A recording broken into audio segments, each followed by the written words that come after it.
Glória a Deus. Você pode adorar o Senhor nessa noite, irmão.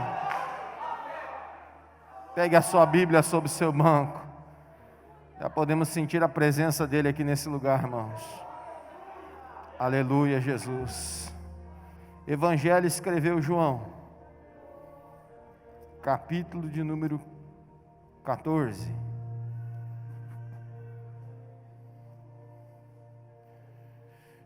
Aleluia. O apóstolo Paulo escreve aos irmãos de Corinto dizendo: se Cristo não ressuscitou, é em vão a nossa fé. Se Cristo, pois, não ressuscitou, é em vão a nossa pregação. Mas Ele ressuscitou. E vive está à destra do Pai, irmãos. E intercede por nós. João narra no capítulo 14. Um curso intensivo de Jesus aos discípulos. Na semana em que ele estava para ser crucificado.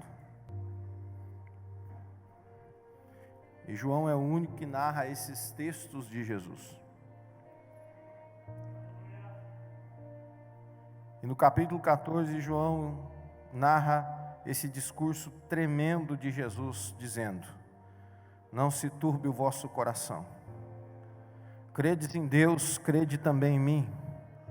Na casa de meu Pai há muitas moradas. Se não fosse assim, eu vos teria dito: vou preparar-vos lugar. E se eu for vos preparar lugar, virei outra vez e vos levarei para mim mesmos, para onde eu estou, para que onde eu estou, estejais vós também. Vós conheceis o caminho para onde vou. Disse-lhe Tomé: Senhor, nós não sabemos para onde vais, como poderemos conhecer o caminho? E respondeu-lhe Jesus: eu sou o caminho, a verdade e a vida, e ninguém vem ao Pai senão por mim. Amém, Jesus. Feche os seus olhos, recline a tua fronte, meu irmão. Senhor nosso Deus, nós queremos nesse instante, Senhor, levar à tua presença, Senhor, um rogo, uma petição, Senhor. E pedimos, Senhor, que toda palavra ministrada seja procedente do trono da graça, Senhor, a fim de alcançarmos graça e misericórdia, Senhor.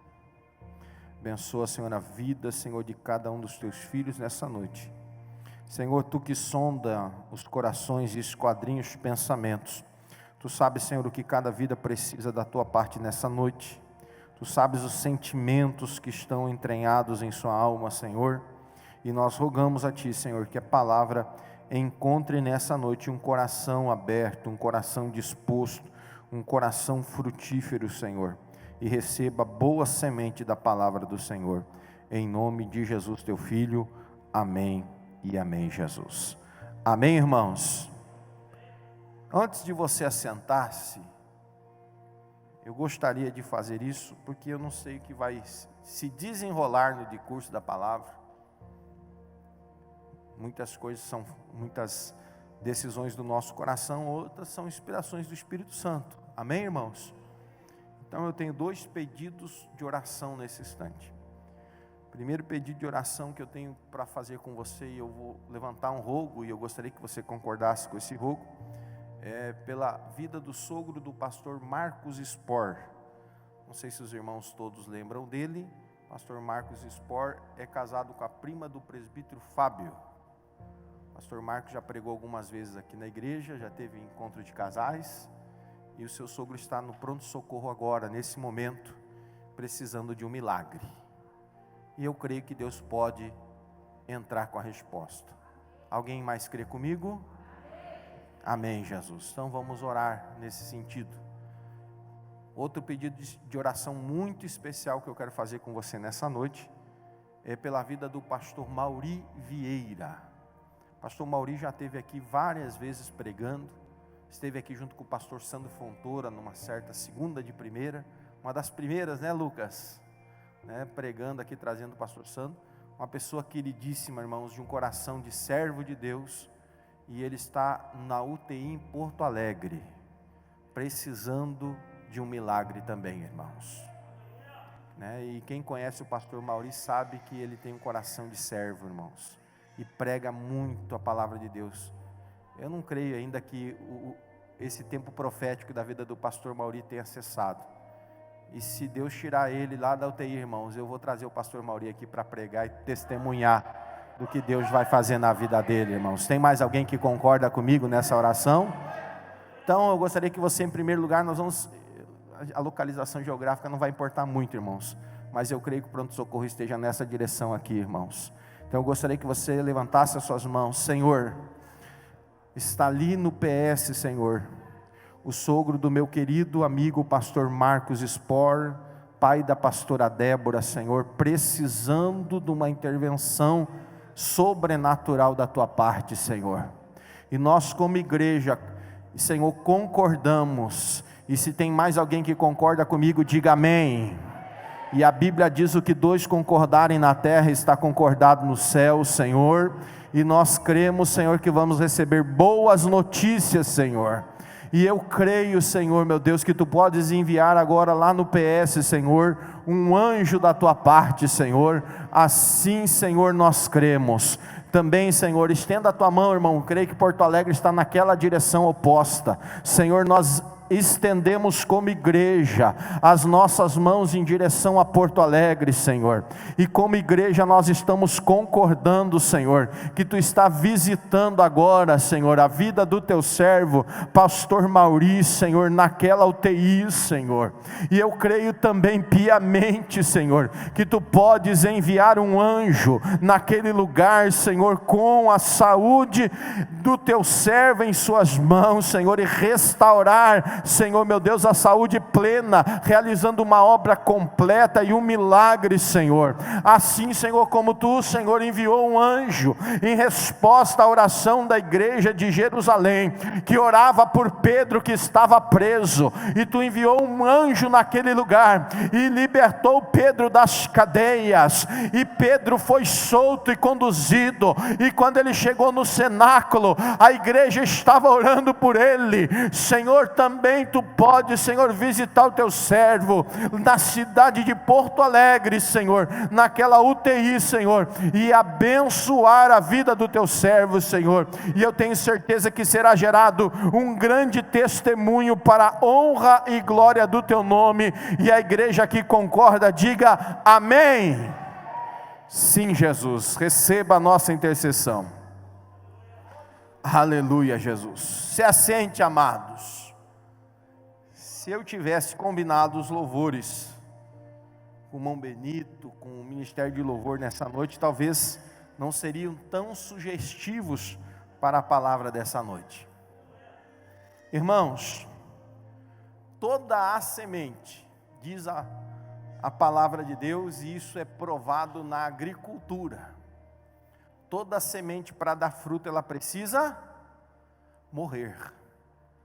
Nenhuma semente que vá dar fruto, ela não necessariamente morre, para que possa produzir o fruto devido. Jesus, irmãos, ao morrer na cruz, ainda a gente está vivendo o período da Páscoa. Pastor, mas a Páscoa já aconteceu sim, mas ela vai até 50 dias, onde ocorre a festa do Pentecoste. A festa do Pentecoste ocorre 50 dias após a Páscoa. E após 10 dias, a ascensão de Jesus Cristo ao céu. Se você ler Atos dos Apóstolos, capítulo 1, você vai ver o discurso de despedida de Jesus desta terra, até o dia que ele voltar em glória. E sabe a boa notícia, irmão? Eu vou estar lá. Tem mais alguém aí comigo, irmão, que vai estar naquele grande e glorioso dia do Senhor? Aleluia, Jesus. Então, irmãos, quando Jesus está na semana da sua paixão, na semana em que ele vai entregar a sua vida, ele faz discursos consoladores aos seus discípulos. João narra esse discurso de uma forma muito preciosa e rica em detalhes. ele vai contando o que Jesus fala aos seus discípulos, principalmente porque Jesus deixaria, entre aspas, nos parece, um vácuo de presença. E você sabe, irmãos, que é mais fácil nós enfrentarmos as nossas adversidades com a nossa liderança, com aquele que está à frente, aquele que precisa ter a postura.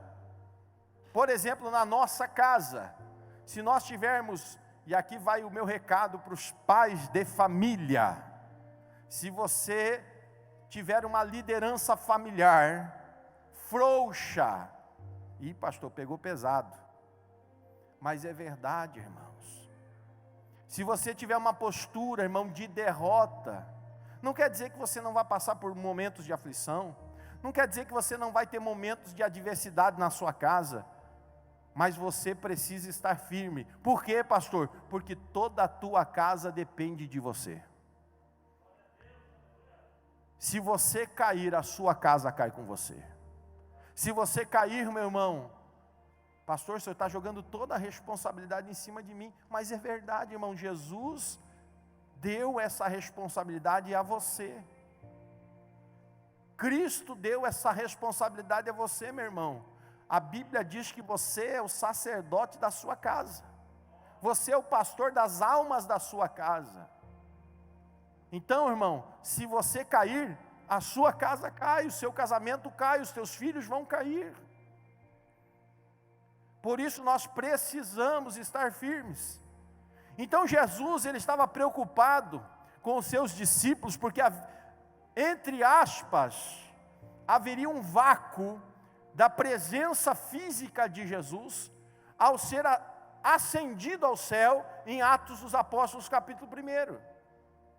Então ele vem e começa no seu discurso dizer: não se turbe o vosso coração. Ou seja, quando eu não estiver com você, meu irmão, fique tranquilo.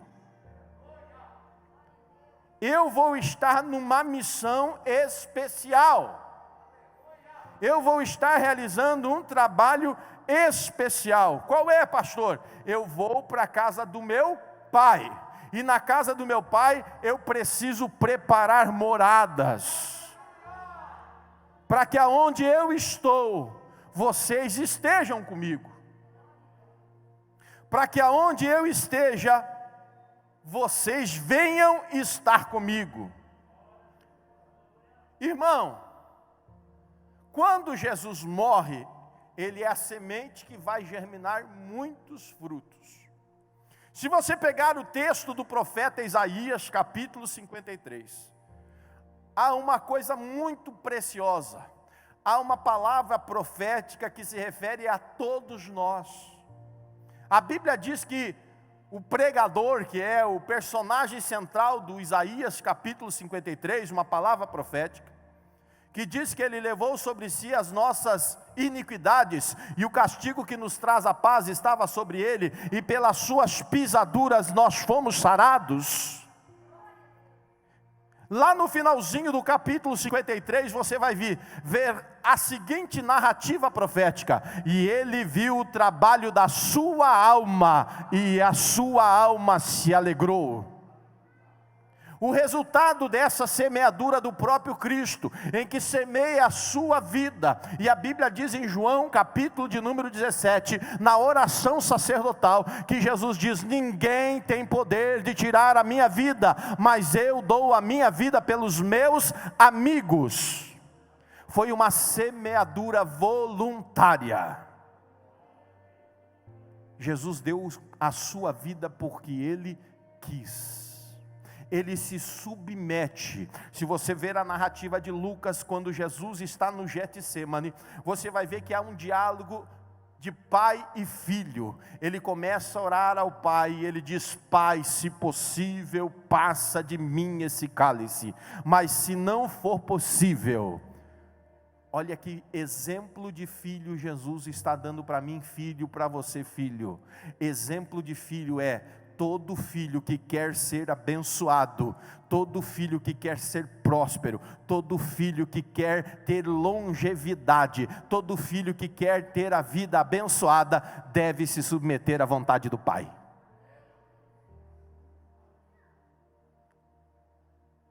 Eu acho que eu vou repetir aqui. Irmãos, filho abençoado é um filho que sacrifica a sua vontade pela vontade do Pai. Ele diz que não seja feita a minha, mas a tua vontade. Quando Jesus faz isso, irmãos, você precisa entender que Jesus inaugura aqui um tempo de esperança. Que talvez as pessoas que não conheçam ainda Cristo em essência, em realidade, que não conhece Cristo na profundidade prática da palavra, talvez a gente não consiga entender, irmãos, por que é que o crente tem esperança, mesmo quando tudo ao seu redor diz ao contrário. Porque para nós crentes, irmãos, a morte desse corpo, por isso que Paulo vai e fala com tanta propriedade, ele diz, ainda que essa casa terrestre se desfizer, eu tenho uma casa eterna no céu. Quem está entendendo, diga amém. Então para nós a morte física, irmãos, não é um ponto final na vida, mas é apenas o começo dela. A nossa morte física neste mundo, nesse plano, não é o encerramento da vida, mas é apenas o início de uma vida eterna. A grande responsabilidade dessa vírgula colocada em nossa existência é: aonde é que nós vamos passar a nossa eternidade? A questão principal que o crente e todos que sejam alcançados por essa palavra é: aonde é que você vai passar essa eternidade? E longe ou perto de Deus? Diferentemente, irmãos, de muitas doutrinas, nós que cremos na doutrina pentecostal, cremos que nós precisamos tomar uma decisão. Precisamos tomar uma decisão de, ao ouvirmos a graça de Deus através da pregação do Evangelho de nosso Senhor e Salvador Jesus Cristo, uma vez iluminados por esta graça. Ou seja, o que é a iluminação da graça, pastor? É a revelação de que nós somos pecadores e que necessitamos de um Salvador, e que precisamos reconhecer o senhorio desse Salvador, porque fomos iluminados pela graça. E ao aceitarmos a revelação da graça, então passamos a fazer parte. Por isso que Jesus ensina através desse mesmo Evangelho de João, capítulo 1, dizendo: veio para o que era seus, e os seus não o receberam, mas a todos quantos o receberam, deu-lhes o poder de serem feitos filhos de Deus. Há um recebimento da nossa parte desse Evangelho de Cristo. Evangelho não é uma imposição, mas é uma anunciação. Evangelho não é uma obrigação, mas é a anunciação da vitória de Cristo na cruz do Calvário. E Ele, como a canção que cantemos com a letra aqui no telão, dizendo: Ele ressuscitou. Oh, glória a Deus! E uma vez participantes, oh, aleluias, recebemos as consolações do Senhor Jesus Cristo. Então Ele avisa os seus discípulos dizendo: olha, animem-se, não preocupe o seu coração, crede em Deus, crede também em mim. Ele está incentivando os seus discípulos a colocarem confiança no seu discurso. E a palavra de Deus diz que era para nós nos apegarmos ao Senhor como remédio para toda hora de dor, hora de aflição, ou até mesmo na hora da nossa morte. Quando você lê em Apocalipse capítulo 3 dizendo: olha, ser fiel até a morte, dar-te-ei a coroa da vida. A coroa da vida, irmãos, é estarmos na presença do nosso Deus, porque Ele é a própria vida. E quando você vê a revelação agora de João, porque João escreve Evangelhos, suas 3 epístolas e o livro do Apocalipse. E na revelação, o livro do Apocalipse, você vê, ser fiel até a morte. Muitas vezes as pessoas leem, ser fiel na morte, não é ser fiel na morte. Porque queira Deus, irmão, aqui vai um alerta a você nessa noite. Talvez não dê tempo para ser fiel na morte. Quem dera o Senhor te dê tempo. Se não me trai minha memória, no ano de 2013 ou 2014, eu estava acessando a internet, e eu gosto de vez em quando, agora faz tempo que eu não faço isso, mas acessava aqueles sites de notícias gospel, notícia evangélica. E se a minha memória não me trai agora, há um site específico, e eu vi uma notícia de um acidente de pastores na BR-101 Santa Catarina. Não me lembro se foi na 101 ou na SC Santa Catarina, Florianópolis, Chapecó, não me lembro agora, minha memória me traz, mas isso não é o importante. O importante é na narrativa do acidente. Aqueles pastores ficaram presos na ferragem do veículo. A Polícia Federal foi acionada, chegaram ao local e não tinham como tirar. Precisavam daqueles equipamentos dos bombeiros, aqueles alicates hidráulicos, para poder cortar a ferragem e poder retirar as pessoas. E o que estava acontecendo com aqueles pastores? Eles estavam com hemorragia devido ao acidente. E a narrativa é que os policiais federais estavam ali, rodoviários, junto com o pastor, tentando acalmá-los. E o pastor dizendo para ele: fique tranquilo, eu estou nas mãos do meu Senhor. E eles estavam angustiados por causa deles, que estavam vivos nas ferragens, mas estavam morrendo por hemorragia. E a demora muito grande do resgate com os equipamentos para chegar. E sabe que o pastor falou para o policial: fique tranquilo, eu sei para onde vou. E o pastor começou a cantar junto com seu companheiro: mais perto quero estar, meu Deus, de ti, ainda que já dor que meu a ti. E a vida foi indo, irmãos, e ele foi indo para a glória cantando esse hino. Não deu tempo do bombeiro chegar. Mas o maravilhoso é que ele sabia para onde ele ia. Que morte linda, irmãos. Eu me lembro do irmão, é Chico, né, irmã Evanir?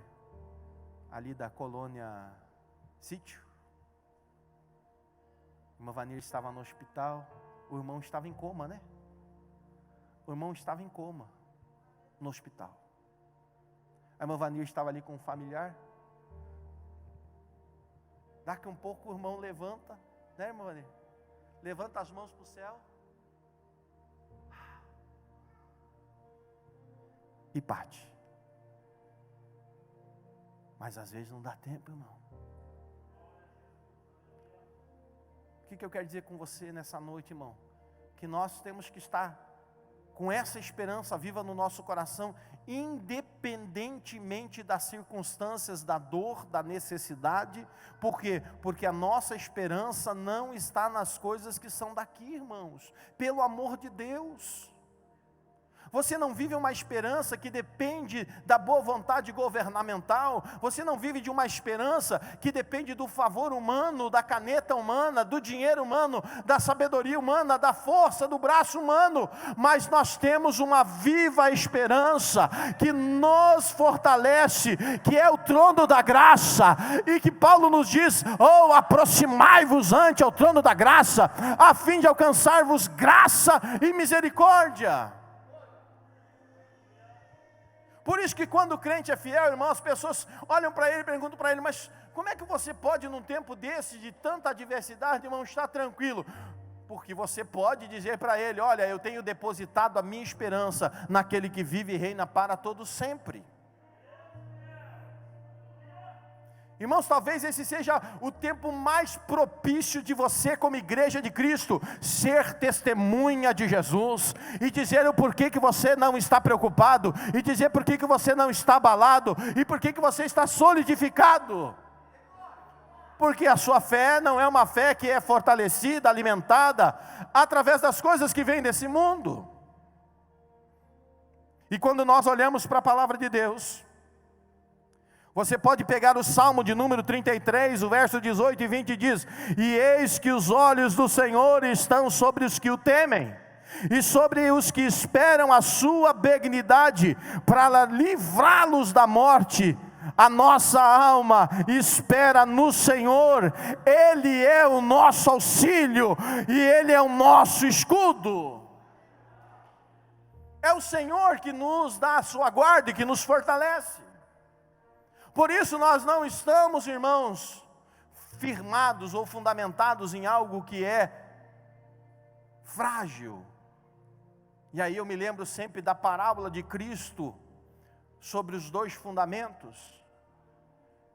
E a Bíblia diz: eu comparo o homem que é imprudente ao homem que construiu a sua casa sobre a areia. Então veio a chuva, alagou os rios e o vento, e combateram contra aquela casa, e ela veio à ruína. Tem uma tradução que diz grande destruição. Por quê? Porque eu assemelho a esse homem prudente, aquele que ouve as minhas palavras e as pratica. Mas eu comparo o homem prudente ou o homem sábio, dependendo da tradução que você usa, ao homem que edificou a sua casa sobre a rocha. E olha que interessante, vieram as mesmas lutas, as mesmas adversidades, as mesmas tribulações, ou seja, veio a chuva, o vento, alagou os rios e combateram contra aquela casa, mas não puderam destruí-la.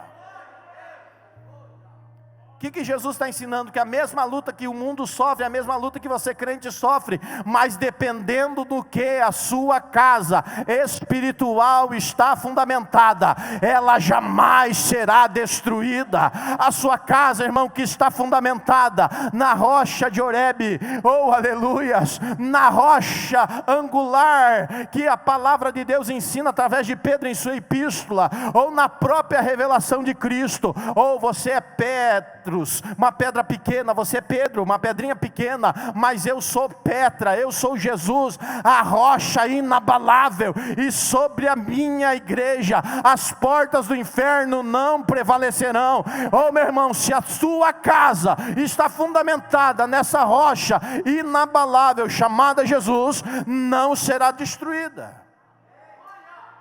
A Bíblia diz que o guarda de Israel não dorme, nem tosqueneja. Quando você abre a sua Bíblia, irmão, no Salmo de número 34, e o verso 15 diz: os olhos do Senhor estão sobre os justos, e os seus ouvidos atentos ao seu clamor. Quem é que está orando aqui, meu irmão? Quem é que está clamando a Deus nesse tempo? Então fique tranquilo, os ouvidos do Senhor estão atentos ao seu clamor. Deus vai ouvir a tua oração. Continuando, a Bíblia diz, irmãos, na carta aos Hebreus capítulo 13, o versículo 14, porque não temos aqui uma cidade permanente, mas uma cidade vindoura. Ei, meu irmão, eu quero que você olhe, mesmo com essa pessoa sentada aí, 2 metros de você, você diga para ela assim, mesmo com máscara e tudo, porque não vai ter problema aí, nenhum de contaminação, fique tranquilo. Para isso que tem a máscara. Amém? Você crê nisso? Então diga para ele assim, você não corre. Não, mas fala para o irmão, não olha para mim não, irmão. Fala para ele, você não corre por uma cidade desse mundo. Você corre por uma cidade vindoura. Não quero decepcionar você aqui nessa noite, irmão. Mas você não está aqui na igreja, irmãos, para ser curado. Como assim, pastor? Não, você não está aqui na igreja, irmão, para ser próspero. Como assim, pastor? Não, você não está aqui, irmão, para ter o melhor casamento do mundo. Como assim, pastor? Não, você não está aqui para ter a melhor família do mundo. Como assim, pastor? Não estou entendendo, não, irmão. Porque se alguém transforma a igreja de Cristo em consultório, em consultório psiquiátrico, psicológico, se alguém transforma a casa do Senhor em lugar de coach financeiro, irmãos, está tudo errado. A casa do Senhor, irmãos, é uma casa para preparar você para ir para o céu. A casa do Senhor é para ensinar você que você é pecador e que você precisa de um Salvador e tem que se arrepender dos seus pecados. Pastor, mas não se ora por cura no culto da sexta-feira? Não foi o culto da fé, da esperança? Sim, meu irmão, mas isso é complemento de uma vida com Deus. Eu não preciso, ei, irmão, eu creio poderosamente na palavra de Deus, e a minha Bíblia diz que se eu atentamente ouvir a Deus, Deuteronômio capítulo 28, diz: se eu atentamente ouvir a Deus, e os mandamentos do Senhor seu Deus, eu obedecer, então, irmãos, eu não vou precisar correr atrás de bênçãos. As bênçãos vão correr atrás de mim. Eu tenho que me preocupar em ser salvo, eu tenho que me preocupar em ser santo, eu tenho que me preocupar em ter a presença dEle, porque o que importa mesmo na minha vida é a presença dEle. Porque se eu tiver a presença dEle, irmãos, eu tenho tudo. Olha o que diz o salmista Davi, para você entender, irmão, que eu não luto por uma terra que é desse mundo. Olha o que Jesus diz para Pilatos, quando Pilatos olha para Jesus e diz: você é o rei dos judeus? Ele diz: não, você diz. Mas você não tem o reino? Não, meu reino não é deste mundo. O meu reino não é desta terra.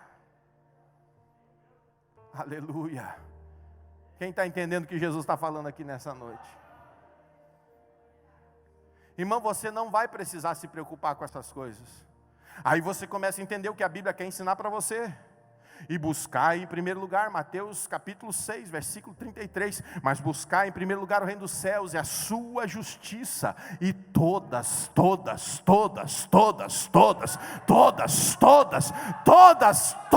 as demais coisas vos serão acrescentadas. Paulo ainda vai além e diz: e o Deus de paz vos suprirá todas as vossas necessidades, porque Ele tem cuidado de vós, irmãos. E aí você consegue começar a entender o porquê que você tem que ter uma preocupação radical com o céu. Você precisa ter uma: pastor, mas eu vou deixar de trabalhar? Não, irmão, você não vai deixar de trabalhar, mas o teu trabalho vai ser mais árduo? Não, vai ser mais leve, porque o Senhor é contigo no teu trabalho. A tua preocupação com família vai ser mais leve, porque o Senhor vai ser contigo na tua família. O teu casamento vai ser uma bênção. Se você quer que seja uma bênção, assista a live de sexta-feira, né? Sexta-feira. Se você quer ter uma vida de oração, assista de terça, né, Regis? Aleluia. Se você quer ter uma vida, irmãos, de um homem abençoado, assista de quarta, né? Foi quarta. E quinta das mulheres. E assim por diante. Teremos outras lives com os ministérios, e assim por diante. Eu preciso estar equipado com as ferramentas que o Senhor tem me dado. Qual é as ferramentas, pastor?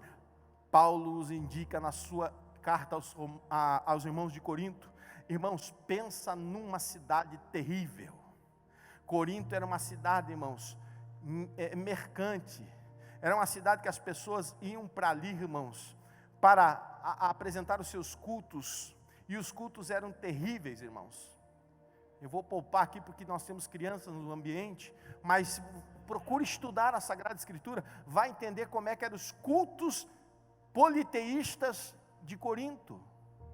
E você vai se arrepiar.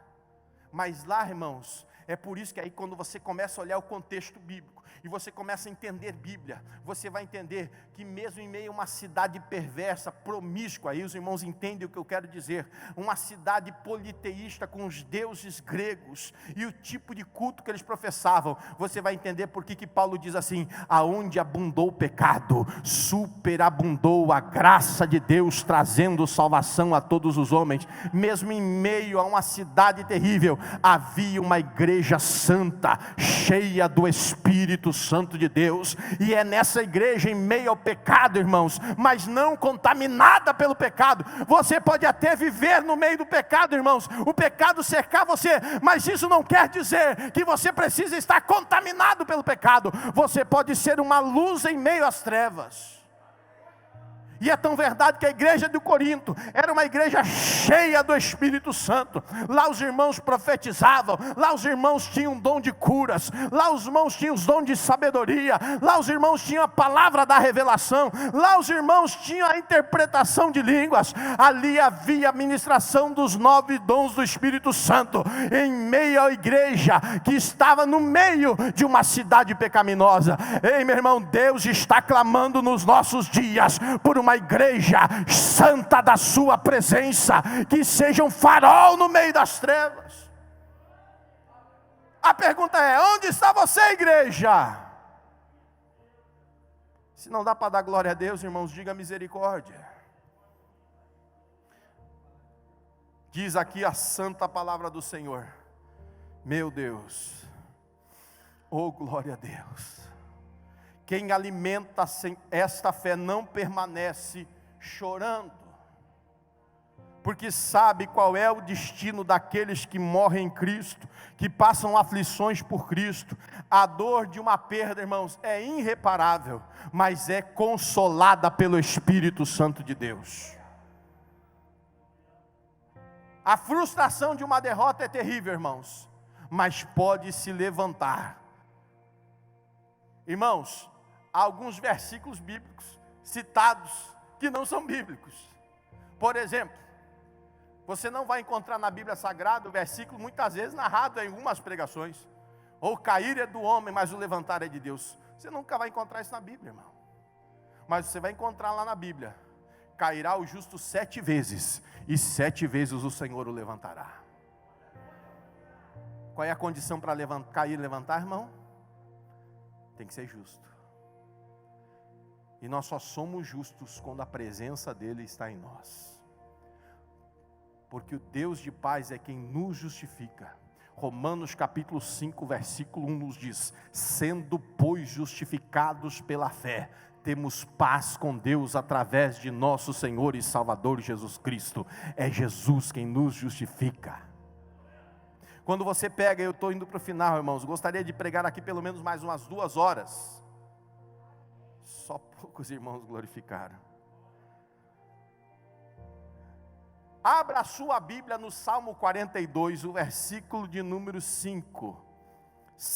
Eu vou até abrir aqui o texto, porque eu quero ler esse texto com você. Louvado seja o Senhor nosso Deus. Salmo de número 42, e o versículo de número 5, e o versículo de número 11 e 12. Olha o que diz aqui o salmista. Diz assim o verso 5: por que estás abatido, ó minha alma? Por que te perturbas em mim? Espera em Deus, pois ainda o louvarei, o meu Salvador e o meu Senhor. Verso 11 diz: por que estás abatido, ó minha alma? Por que te perturbas dentro de mim? Espera em Deus, pois ainda o louvarei, meu Salvador e Deus meu. Você pode glorificar o Senhor nessa noite? Por que te perturbas, ó minha alma? Irmãos, quando Davi escreve isso, Davi está passando, não um momento de alegria, só para você entender e contextualizar, há momentos na vida, fases na vida de Davi. Davi tinha uma confiança que a esperança dele não estava nas coisas que procediam da visão humana, da direção humana, da provisão humana, mas ele cria no Senhor. E é tão interessante quando você pega o Salmo 23, por exemplo. Quem ama o Salmo 23 aqui? Levante a sua mão. Quem tem aí um dizer do Salmo 23 na sua casa, na geladeira, levante a mão. Olha, sempre tem alguém, irmãos. Quem tem lá na partilheira de casa, na sala, tem alguém? O irmão Alessandro vendia antigamente aqueles quadros com Salmo 23, desenhozinho do pastor, né? Eu lembro desse tempo, Alessandro, né? Todo mundo conhece, irmão. A irmã Vanir fazia nós decorar, o professor da escola dominical fazia nós decorar: o Senhor é meu pastor e nada me falta nada.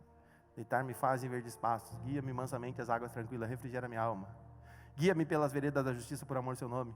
Ainda que eu andasse no vale da sombra da morte, não temerei mal algum, porque tu estás comigo, a tua vara e o teu cajado me consolam. Preparas uma mesa perante mim na presença dos inimigos. Unjas a minha cabeça com óleo, meu cálice transborda. Certamente que a bondade e a misericórdia do Senhor me seguirão todos os dias da minha vida, e habitarei na casa do Senhor por longos dias. Aleluia. A gente ama o Salmo 23, irmãos, mas o Salmo 23 às vezes é muito mal interpretado, porque parece que quando a gente lê o Salmo 23, diz assim: o Senhor é meu pastor e nada me faltará.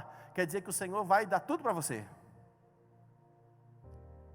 É a mesma coisa que nós quando lemos Filipenses capítulo 4, versículo 13. Tudo posso naquele que me fortalece. Quem é que tem um adesivo preso na geladeira aí? Ninguém tem. Pode levantar, irmão, não tem problema. Adesivo em carro, a gente já via. Porque a gente tinha aquela sensação, né? Deus vai me prover tudo. Eu posso qualquer coisa no Senhor. Então eu vou vencer. Oh, glória a Deus. A gente gosta disso ou não gosta, irmãos? Sim ou não? Sim ou não, irmãos? Sim, nós gostamos dessas coisas. Só que a gente muitas vezes não lê os contextos do texto. O Salmo 23, no seu original, quer dizer o seguinte: o Senhor é meu pastor e de nada tenho falta. É igual ao que a gente entende? O Senhor é o meu pastor e nada me faltará? Não, irmãos. O Senhor é meu pastor e de nada tenho falta. Sabe o que Davi está ensinando? Que se eu tenho a presença dEle, eu tenho tudo. Aí você entende quando ele escreve o Salmo 51, ele dizendo: Senhor, não retires de mim o teu Espírito, mas renova em mim um espírito inabalável. Ele escreve a oração do pecador arrependido quando ele é confrontado pelo profeta Natã, por causa do seu adultério e assassinato de Urias. E ele não se preocupou que ele ia perder o trono. Ele não se preocupou que ele poderia ser apedrejado naquele dia. Ele não se preocupou se ele ia perder a sua família, a sua casa, seus filhos e seus bens. Ele se preocupou que ia perder a presença dele. Sabe por quê, irmãos? Porque Davi, aí você entende porque lá em Atos dos Apóstolos, capítulo 13, o escritor Lucas escreve uma narrativa de Davi dizendo: e Davi era um homem segundo o coração de Deus para cumprir todo o seu desígnio. Porque Davi entendeu que quem colocou ele no trono foi Deus. Quem deu a família que ele tinha foi Deus. Quem tirou ele de trás lá das ovelhas e colocou ele no meio da sua casa, diante dos olhos do seu pai e dos seus irmãos, foi Deus. Quem concedeu tudo que ele possuía foi Deus. Quem deu as conquistas que ele matou 1.000, 10.000, milhares foi Deus. Quem fez ele sobreviver o tempo do seu exílio na terra dos filisteus, tendo que trabalhar, irmãos, para o rei filisteu, e fez com que ele sobrevivesse aquele tempo foi Deus. Quem deu livramento na caverna de Adulão foi Deus. Quem o protegeu de 42 vezes de atentado, de assassinato por Saul. Ué, pastor, mas eu só lembro aquela vez que Saul atirou a lança contra ele. Meu irmão, precisamos ler mais a Bíblia. Saul tentou tirar a vida de Davi por 42 vezes, e Davi soube que quem livrou ele da mão de Saul 42 vezes foi ele. Então, irmãos, o que importava para Davi não era o trono, o que importava para Davi não era o palácio, o que importava para Davi também não era a sua família e os seus filhos, porque tudo que ele tinha foi Deus que deu, e se ele não tivesse a presença dele, ele não tinha nada.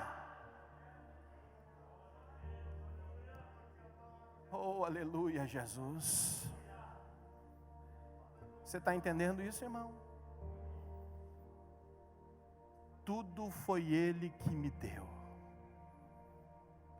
Por isso que quando Davi está aqui num período de exílio, ele escreve o Salmo 42, e ele está, irmãos, Deus não critica você, Deus não restringe você, Deus não vai contender com você, se você chegar na sua presença e rasgar o seu coração. Se lá, quando Jesus instrui você dizendo, olha, quando você quiser orar, e quando ele fala isso, é dizer, você ter íntima comunhão comigo, íntima comunhão com o Pai, então entra no teu secreto, conta para Ele aquilo que está em secreto, porque então Ele vai revelar e vai mostrar isso publicamente, para que o nome dEle seja exaltado. Então Davi, no seu secreto, ele abre o coração para Deus e diz, por que te perturbas, ó minha alma? Davi está angustiado, Davi havia passado por momentos críticos, Davi havia sido perseguido, Davi sofreu atentados da sua vida de Saul, sofreu guerra contra os amalequitas. Eu tento imaginar, irmãos, o coração de Davi, que é igual o meu e o seu, quando as aflições apertam em nós, quando as ansiedades apertam em nós, o que você faz? Você murmura de Deus, como os filhos de Israel por vezes faziam no deserto. E por vezes quiseram apedrejar a Moisés. Ou você começa lá no teu secreto e dizendo, por que te perturbas, ó minha alma? Espera em Deus, e eu ainda o louvarei, porque Ele é meu Salvador, e Ele é meu Deus.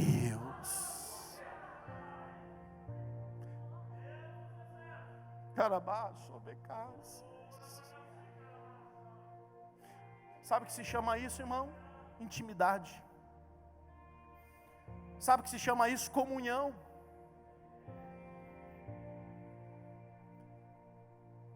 E eu louvo a Deus que você tem depositado nesse tempo confiança no Senhor, irmão.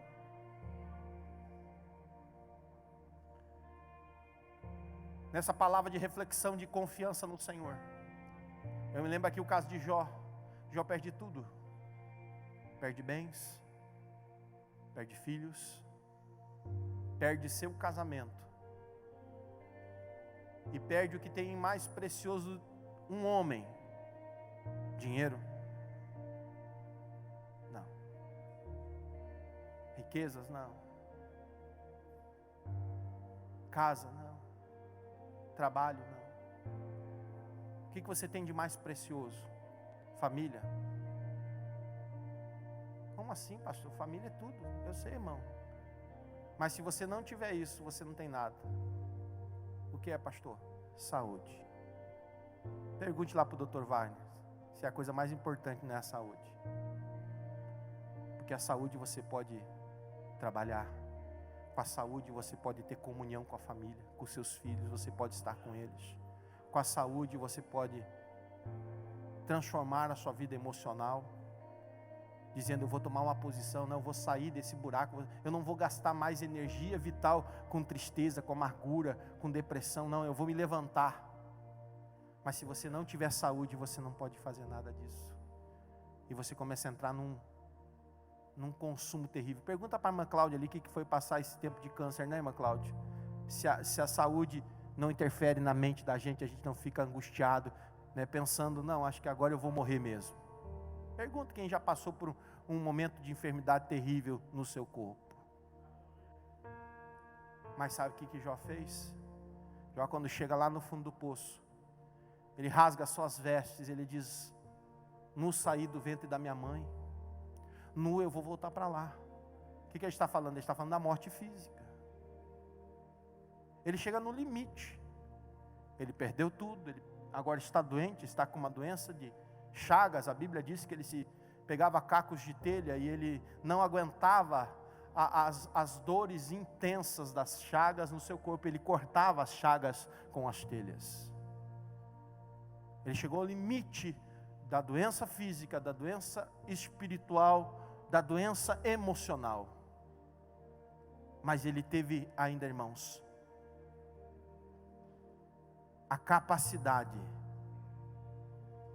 de falar a seguinte frase: o Senhor deu, o Senhor tirou, louvado seja o nome do Senhor.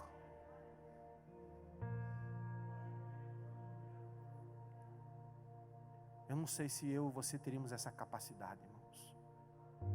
Mas pastor, por que a Bíblia narra essas coisas? Para que eu possa olhar para isso como um exemplo a ser seguido.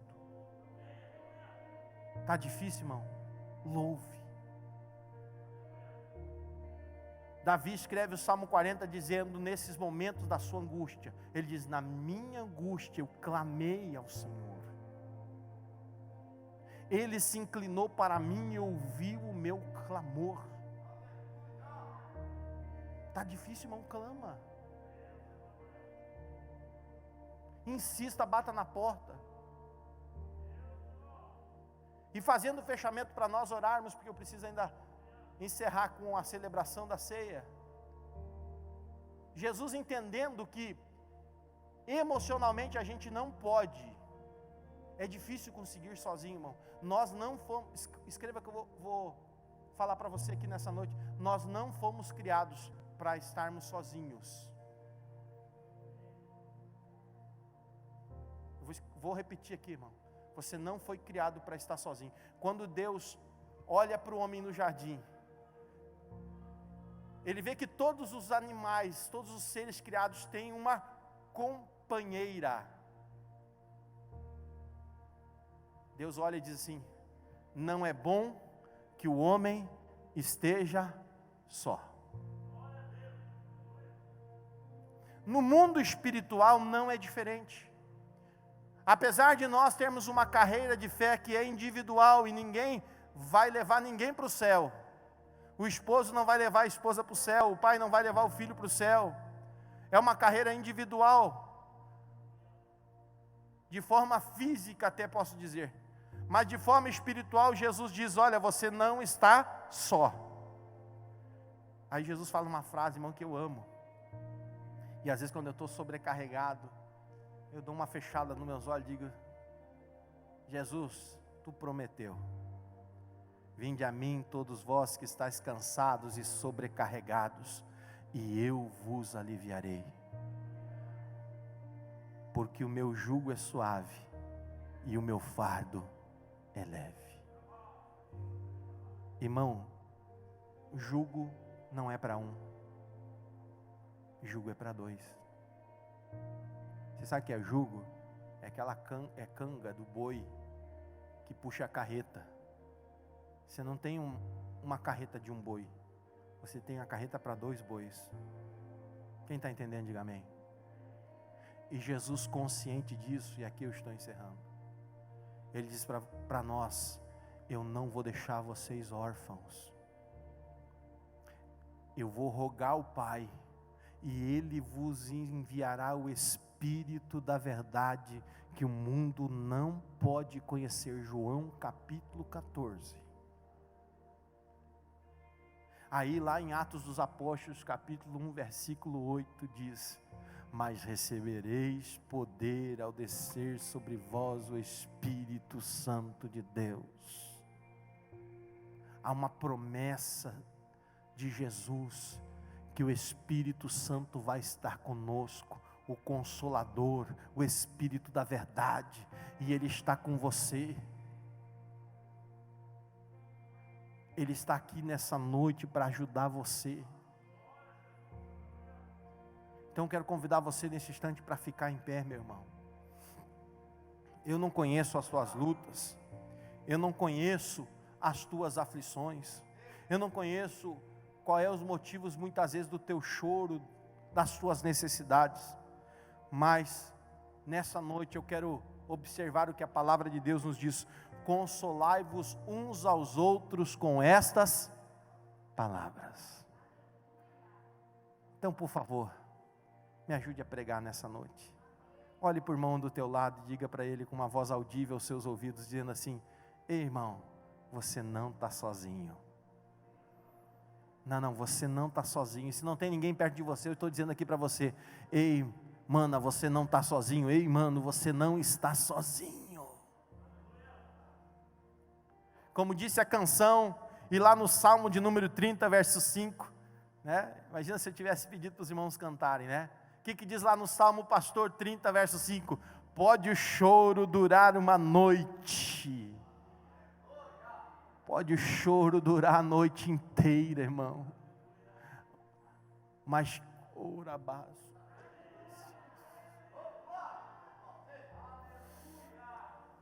mas a alegria vem pela manhã. Sabe por que ele relaciona essa angústia, essa dor com a noite inteira?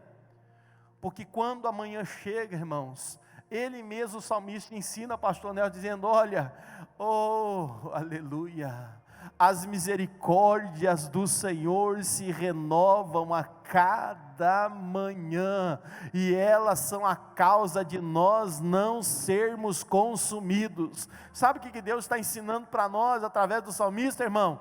Que cada vez, eu já falei isso aqui mais de uma vez, eu não canso e não vou cansar nunca de pregar isso, que toda vez que no dia seguinte você abrir os teus olhos, Deus está renovando a misericórdia sobre você, e é uma oportunidade a cada dia de você tomar decisões que podem mudar a tua história para sempre, de estar mudando toda a tua história, não só nesse novo dia, mas daqui para frente, meu irmão. Então, por favor, não gaste a sua vida que é passageira com coisas perecíveis. Não gaste a sua energia vital, que é tão preciosa, que Deus te presenteia todos os dias, com frustrações, com decepções, com amarguras, com tristezas. Mas diga: eu vou viver esse dia intensamente no Senhor. Outra coisa importante que eu quero vos deixar nessa noite, meu irmão: perdoe mais, ame mais. E diga para as pessoas que são importantes na sua vida quanto você as ama.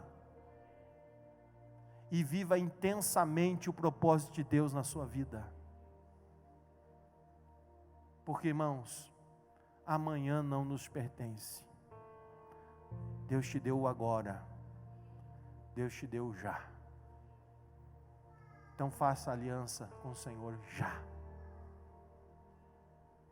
Feche os teus olhos. Põe a mão sobre o seu coração. E eu gostaria profundamente que você conversasse com Deus nesse instante. E fale para o teu Deus o que é que você está sentindo depois dessa palavra. O que Deus falou com você nessa noite. O que é que Deus tocou no seu coração nessa noite, meu irmão? O que é que Deus renovou dentro de você nessa noite? Eu sei que devido aí à pandemia a gente está evitando de chamar os irmãos à frente. Mas eu quero orar por você aí no seu lugar. Depois você manda uma mensagem no WhatsApp. Quer conversar com o pastor? Venha, vamos conversar. Eu quero orar por você. Vamos renovar uma aliança com Deus e vamos a renovar um propósito com o Senhor, irmãos. Ou até quando você vai ficar nessa situação? Até quando você vai ficar desse jeito? O Espírito Santo está aqui. Senhor, eu rogo pela vida dos meus irmãos. Eu rogo pelas suas necessidades espirituais. Porque as físicas, as terrenas, Senhor, Tu pode suprir, Tu pode fazer o que quiseres, Senhor. Mas a nossa principal busca, a nossa principal batalha, Senhor, é a nossa vida espiritual, Senhor, porque ela é que nos levará à vida eterna contigo, Senhor. Ela que nos levará a uma vida contigo, Senhor. Então eu rogo pela vida dos meus irmãos, das minhas irmãs, Senhor, e que eles possam conseguir continuar a carreira que foi proposta, Senhor. Continuar a carreira, Senhor, que foi nos apresentado por Cristo Jesus, quando Ele diz: eu sou a porta das ovelhas, e quem entrar e sair e passar por mim encontrará pastagens, elas serão verdejantes. Ou seja, nunca nós teremos falta de alimento, seja espiritual e principalmente, Senhor, a Tua palavra diz, Senhor, que nós homens desejamos boas dádivas aos nossos filhos, quanto mais o nosso Pai que está no céu, que nós pedindo alguma coisa, Ele não o fará. Então, Senhor, nós não devemos estar ansiosos com aquilo que havemos de comer, com o que havemos de beber, porque o Senhor tem cuidado de nós. E nessa noite, Senhor, aquele coração que recebe essa palavra, Senhor, nós rogamos as Tuas bênçãos, as Tuas misericórdias, Senhor, a Tua graça sobre ele, a Tua graça sobre ela, em o nome do Senhor Jesus. E declaramos, Senhor, que ele vai sair dessa noite aqui abençoado, abençoada, para a honra e glória do Teu nome. Quem crê, diga amém. Aleluia, Senhor. Nós abençoamos os Teus filhos, Senhor, em nome do Pai, do Filho e do Espírito Santo. Amém e amém, Senhor Jesus. Amém, irmãos. Que Deus abençoe. Podeis assentar, meus irmãos. E com esta palavra, esta oração, nós encerramos o culto dessa noite, aqui através da transmissão. Agradecemos a todos que nos acompanharam. Compartilhe esse vídeo com seus amigos, seus colegas. Compartilhe essa palavra de fé, de esperança em o Senhor Jesus Cristo. Uma boa noite a todos, irmãos que estão nos acompanhando através da transmissão. Deus os abençoe. Fiquem todos na graça e paz do Senhor. Amém?